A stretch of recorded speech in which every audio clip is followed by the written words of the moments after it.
Please, I would love the ICT section to get trust and obey. We're going to take the first stanza, the second, and then we stop. Then, amidst the presentation, we will follow up with the last verses. Trust and obey. We won't be down low in the light of His way. What a glory He shed on our way. Please, let me all in down low in the light of His way. What a glory He sheds on our way. And we know His God's will. We are right we must see.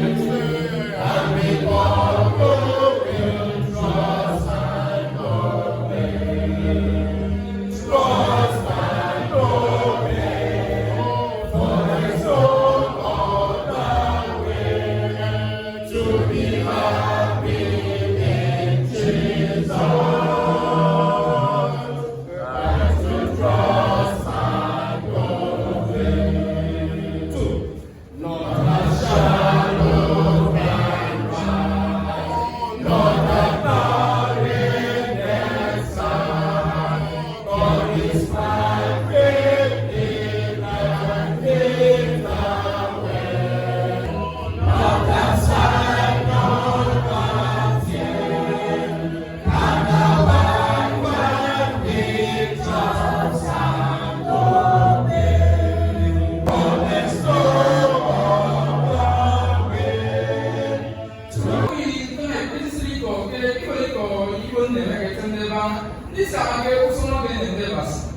Brethren, working to please God. What does it mean for a Christian to work only to be acceptable by God?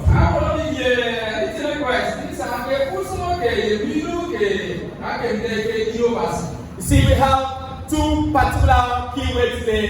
One is the work, another is to please somebody, and in this case, we are working to please our Creator.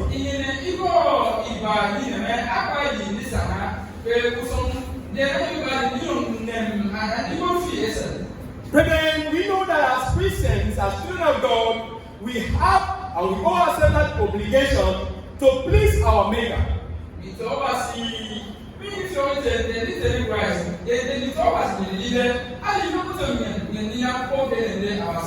And without delay, I want to tell you that the first step to want to please God is for a child of God to happen to hear the message that comes from God, which is the Scripture.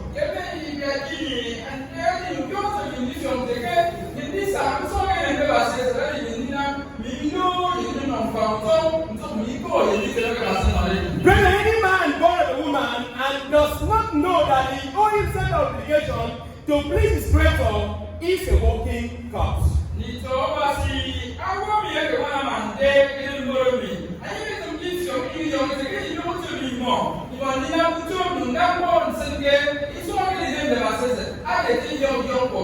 Sometimes we follow the chorus, the reading that says,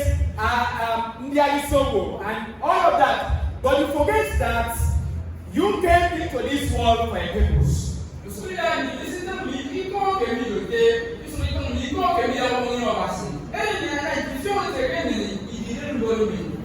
the first step is for us to be added to the church. The first step for us to work to please God is for us to be added to the church.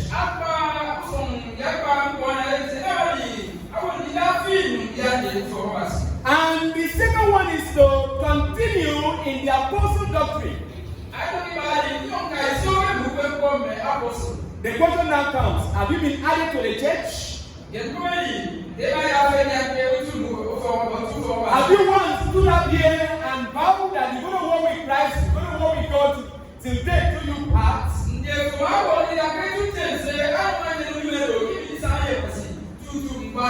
And so if that is the case, what is happening to you? Have you continued to walk in that promise?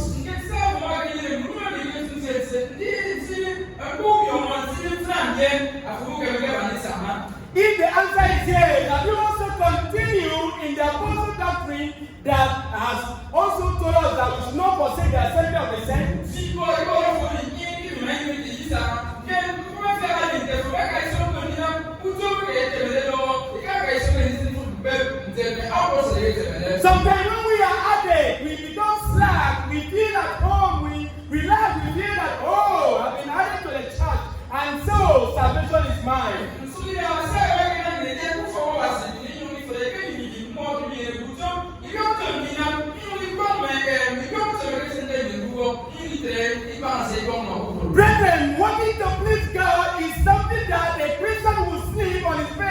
Christian will ride on his vehicle. A Christian, wherever he is, will think about it because he ought to please God.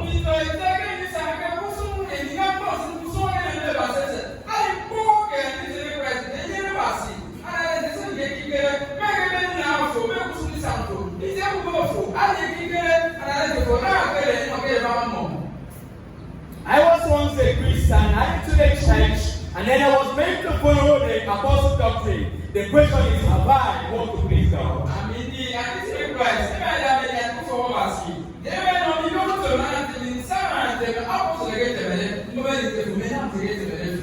On the day of the Pentecost, after they followed the step of salvation, the Bible says they continue steadfastly in the apostle doctrine.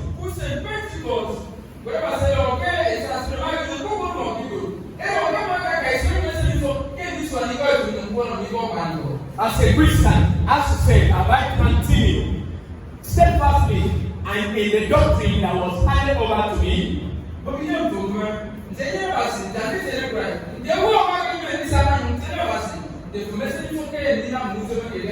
Brethren, wanting to please God entails a lot.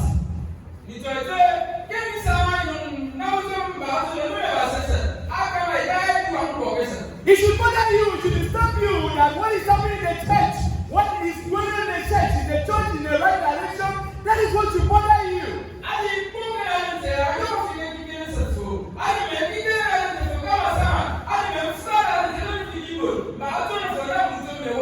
It is not what you're going to eat today or tomorrow, or what you're going to give to your children, or what you're going to build your house, or what you're going to buy for yourself. Rather, it is the call that was given to you when you stood up here to bow that you're going to follow Christ in that you have.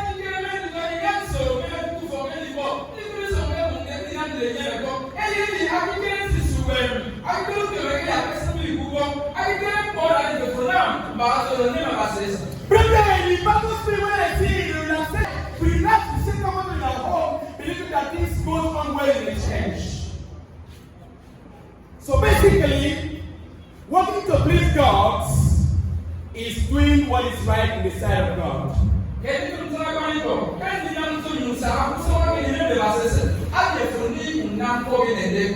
The book of Hebrews chapter 12 is one direct piece. Hebrews 1 piece.